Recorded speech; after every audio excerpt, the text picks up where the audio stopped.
All I hear is talking, I don't sweat that. If they don't trust me either, I respect that. But she be down the ride, oh, I bet that. Ooh. Good morning, good afternoon, good evening. My name is JH. How y'all doing, Postal family? Is everybody good? Is everybody cool? Everybody clean? Are you crisp? Are you feeling irie today? Let's talk, shall we? Let's talk. Y'all have an election coming up, and this is not just specifically for the NALC. This is for every future election of every official that the local membership wants to vote on when it comes down to the national leadership. We've been talking about changing the culture for quite some time, and it doesn't matter who you feel is doing the right thing or if they're doing the wrong thing, but so long as you get involved, and this is where the leaders and the members have to use some transparency.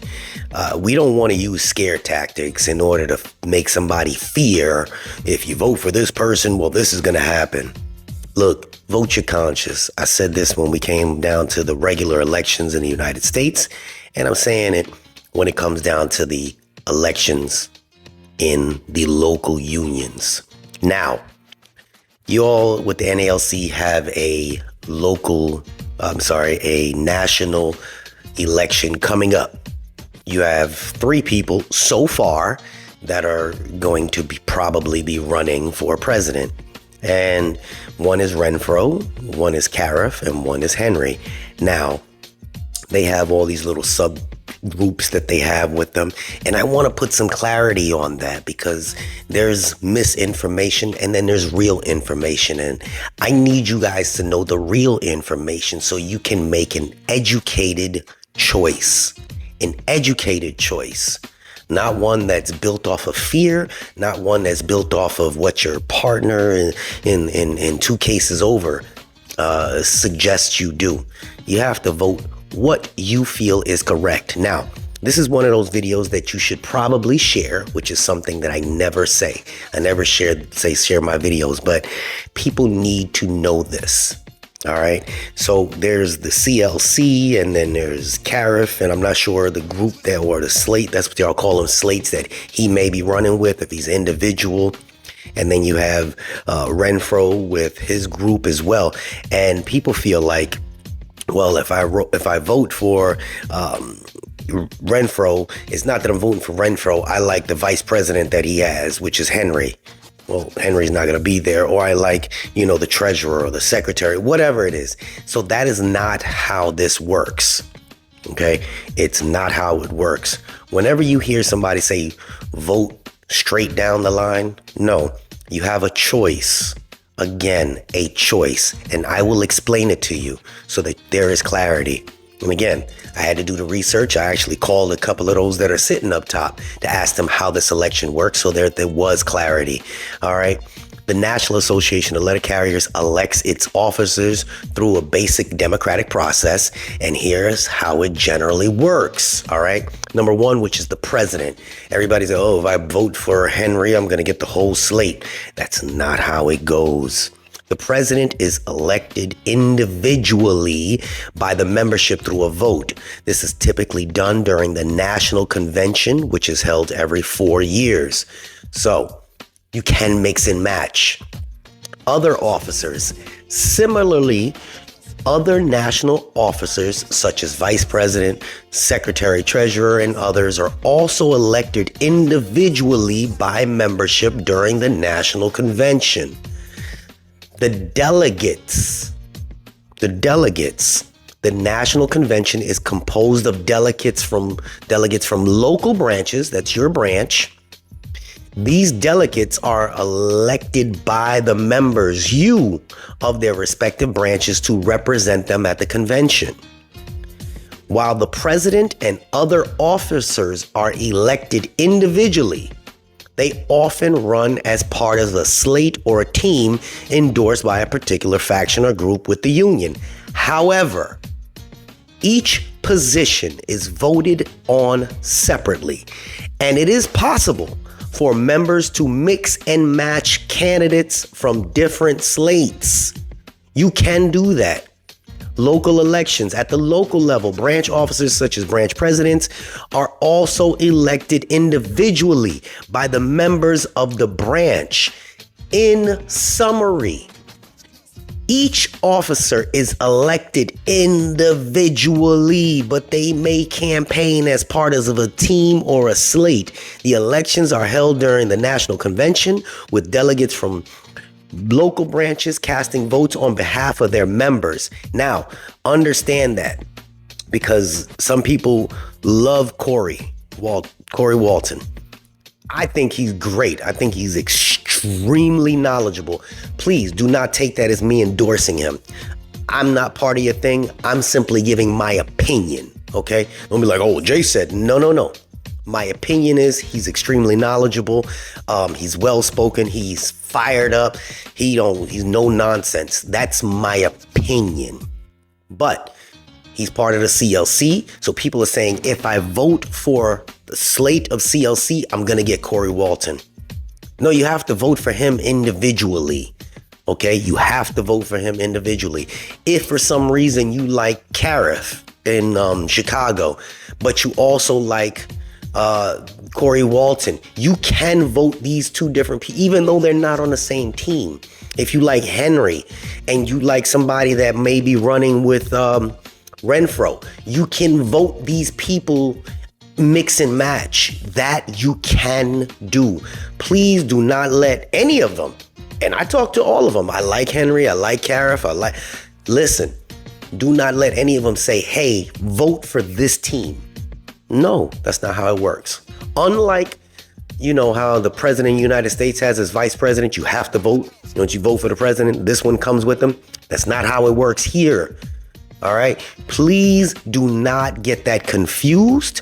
Do not make that assumption, because when the time comes, and it will come fast, and people are saying, well, yeah, I'm voting the CLC. Well, the CLC is not running. Or I'm going to vote, the Bliston one and that one. No, you vote for one person for each position. That's it. You need to understand that, and you need that for your own clarity. And again, this is simply to give you information, and that's all I can do. I can only give you the information that's necessary. Do not let any of the other smoke that comes around it clog your brain and say, oh, well, you know what? There's too much of that going on. There's too much divisiveness amongst each other. In the comments, people are going to be screaming this one or that one sucks. It's not a slander campaign either. Neither one should be slandering each other. That's my opinion. Hey, it works in some places. I say this for the NALC, and I'm speaking on to the APWU as well. That's my union. And personally, I like Diamondstein right now. I like him right now. I think he could be more transparent, but we will see how this thing plays out. I personally believe that they need younger people in those top union positions. Again, this is my opinion. You can't get mad at me because I have an opinion. There's always one person, well, JF, you know what? Listen, younger people, they know how things are going right now, today.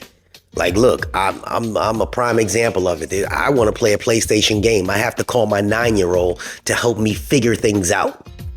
And sometimes he'll explain it and I still can't understand that. Take that on a larger scale.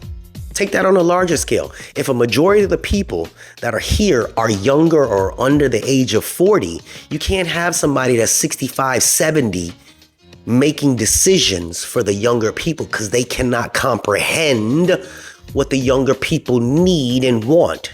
It's just life.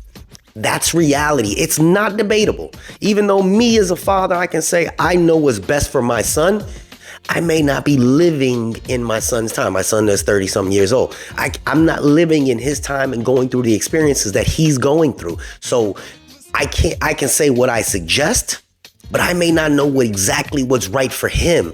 And that's what's going on today. Everybody that's sitting up top, they're sitting there, they're collecting a fat check, and they really are disconnected with what the membership wants. Now, we also have a divided membership as well, where you have people that are later on in life and they are going to be retiring within the next 10 years. They don't have the same wants as the people that are just getting in here. The struggle is different. So the people that were here before, they had to go through their trials and tribulations to get where they're at right now. They didn't get the 2 years and automatically become regular. There's so many things that the people that have been here for a long time have underneath their belt. But the times are changing. And we have to understand that regardless of what we think and we want, times are changing. That is not a debatable topic. Times are changing, and we need to adapt to the times that are changing, which means we need to change the fucking culture. Okay? Now, that's all I'm gonna talk about with that. If you're still here, I just want people to know that, you know, I am a driving safety instructor, and I tend to I test all the new people that come in from the streets, and it's interesting to say the least. And I'm gonna show you a little clip about how, not saying that they all do, but how I specifically do when the new people come in, just to make sure that they're on point. Okay, y'all take a look, and we'll end the video with it. And you tell me how you feel Jay's teaching skills, translating the message to the student. Tell me how you feel I did on a scale of 1 to 10. All right, take a look at this. And we out. Take off your seatbelt. Bad man not drive with seatbelt.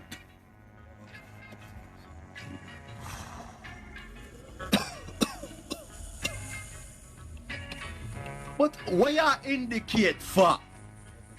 Don't ever use your indicator. Never make a next man know your next move. Lock off that. If you turn left, just turn left. If you turn right, just turn right. Fire upon the indicator. But why you slow down for? Yeah, because the light just turned yellow. That means speed up before it turn red. Drive, speed up, speed up. Never slow down on a yellow light. Speed up before it turn red. Where you stop for? Where you stop for? Yeah, people are passing. You see no pedestrian crossing sign right here, sir? Oh, Alright, then drive the car. Drive the car. Okay, you passed the test.